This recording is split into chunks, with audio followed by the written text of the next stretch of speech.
Shalom, saudara yang dikasih Tuhan. Kita bertemu lagi dengan sebuah tema hari ini tentang firman Tuhan. Mengapa kita harus berdoa? Seringkah engkau berdoa? Apa yang kau doakan setiap hari? Mengapa kita harus sering berdoa? Kita akan membahas lebih dalam lagi supaya kita hidup melekat kepadanya. Baik, sebelumnya kita akan berdoa terlebih dahulu untuk firman Tuhan ini. Bapa dalam surga, kami akan membahas firman-Mu tentang berdoa. Ajar kami untuk berdoa Tuhan. Kalau kami kurang berdoa, ampuni kami Tuhan. Biarlah hari ini kami mendengar firman-Mu memberi pencerahan dalam hidup kami, supaya kami menjadi orang-orang yang sering berdoa kepadamu Tuhan. Terima kasih berbicara pada firman-Mu hari ini di dalam nama Yesus, haleluya, amin. Saudara yang dikasih Tuhan, jalan satu-satunya kenapa kita harus sering berdoa kalau kita ingin menembus surga. Karena surga itu akan tergetar kalau ada orang yang berdoa. Pintu surga akan terbuka kalau ada orang yang berdoa. Tapi kalau kita cuma minta tanpa berdoa, minta dalam hati, itu tidak mungkin. Kita harus merendahkan diri. Kita harus humbleness ourselves. Kita harus datang menghadapkan diri Tuhan dengan berhiaskan kekudusan, dengan kerendahan hati. Baru pintu surga akan dibukakan.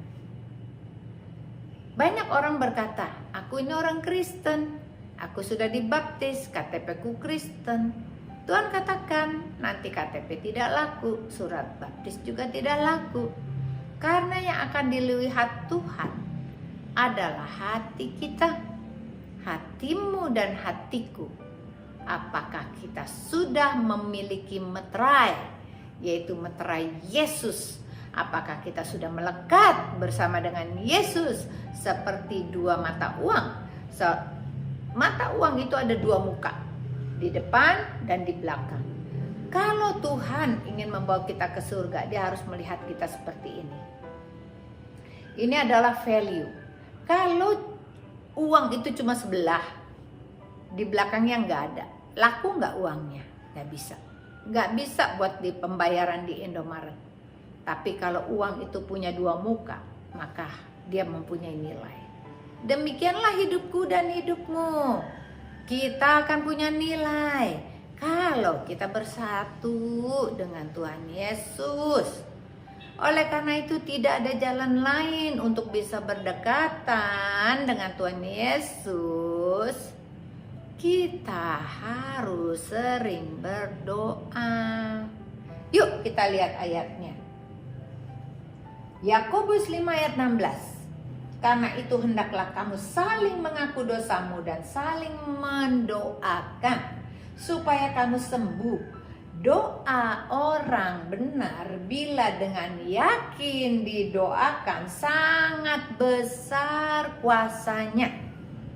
Amsal 15 ayat 29 berkata, Tuhan itu jauh daripada orang fasik, tetapi doa orang benar didengarnya.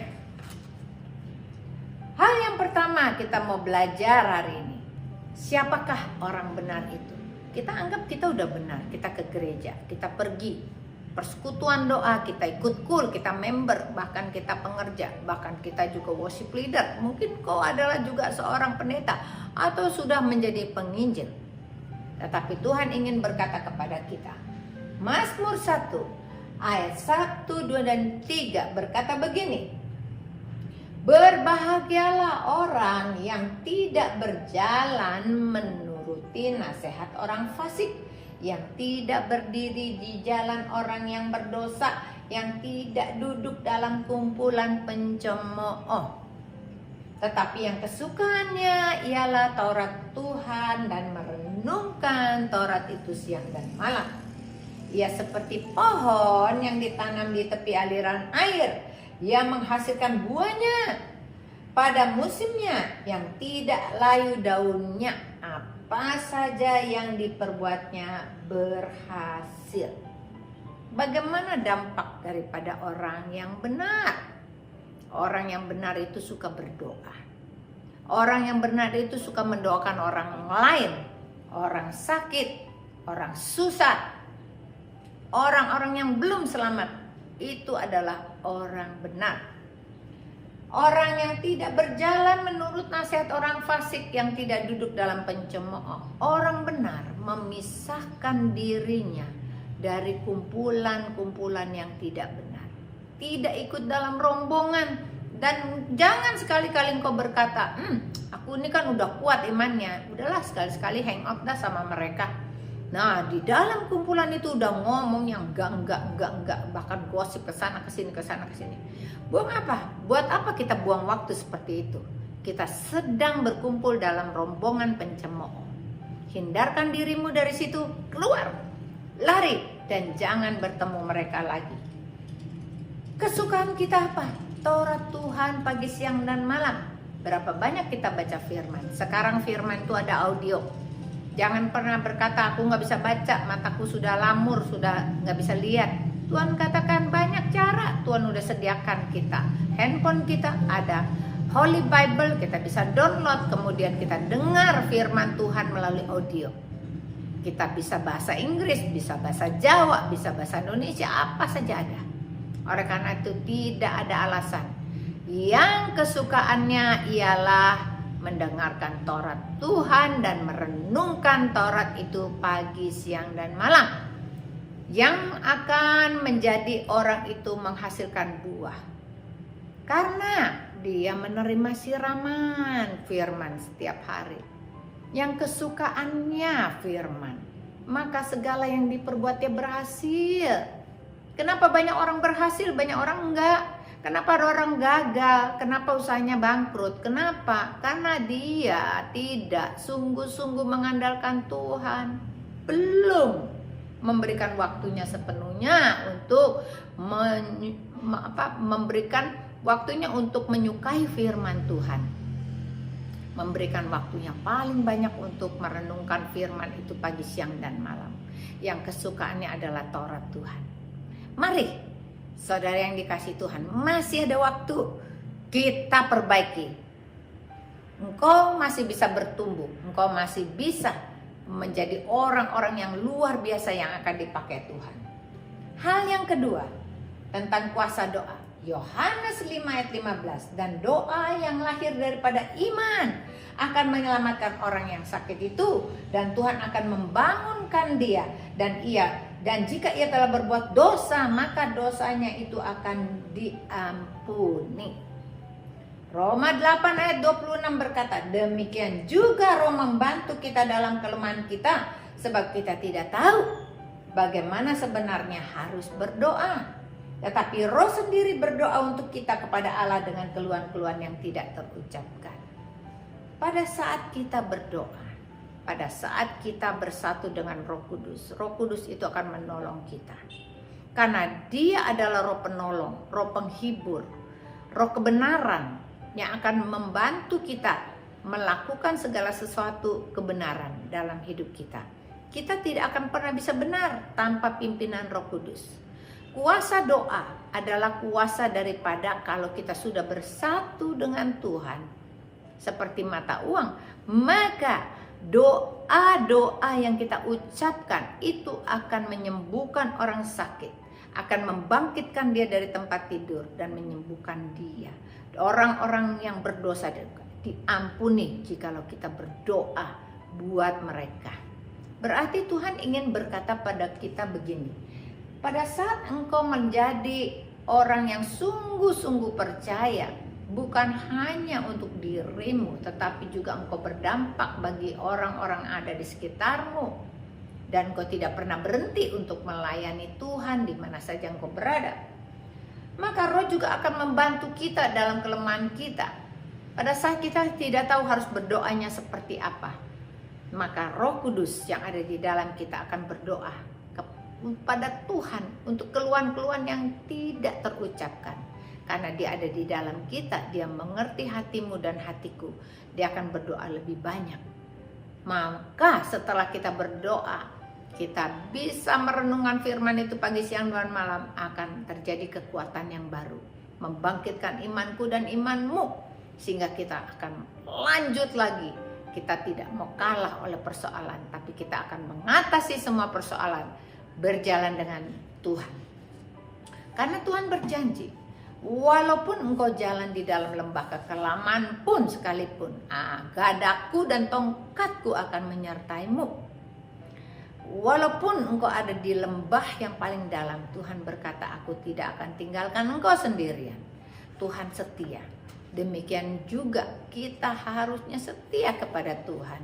Biar hati kita dikembalikan lagi kepada value daripada persatuan kita dengan Tuhan, menjadi mata uang yang berharga dan kita bernilai di hadapan Tuhan.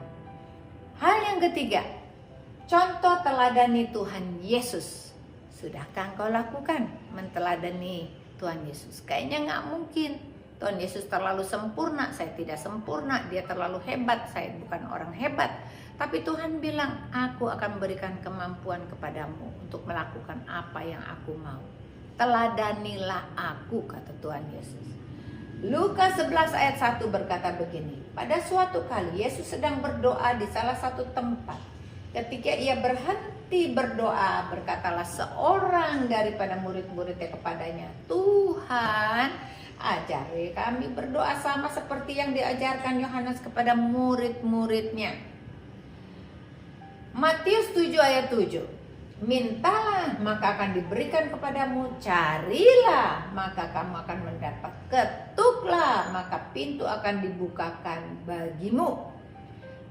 Karena setiap orang yang meminta menerima, yang setiap orang yang mencari mendapat, dan setiap orang yang mengetok baginya pintu dibukakan. Berapa banyak kita mengetuk pintu hati Tuhan? Berapa banyak kita minta sama Tuhan? Berapa banyak kita datang menghadap kehadiratnya tanpa minta apa-apa, kita cuma membawa persembahan. Pintu akan tetap dibukakan jikalau kita mengetuk. Tuhan tidak akan pernah membiarkan kita. Tuhan selalu ada bersama dengan kita. Dia akan menuntun langkah-langkahmu dan langkah-langkahku.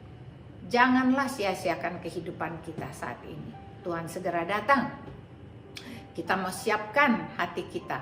Kita mau jadi teladan. Ikuti teladannya Tuhan Yesus. Tuhan Yesus senang berdoa. Tuhan Yesus setelah melayani banyak orang, 4.000, 5.000 dikasih makan, Tuhan Yesus akan naik ke bukit dan berdoa.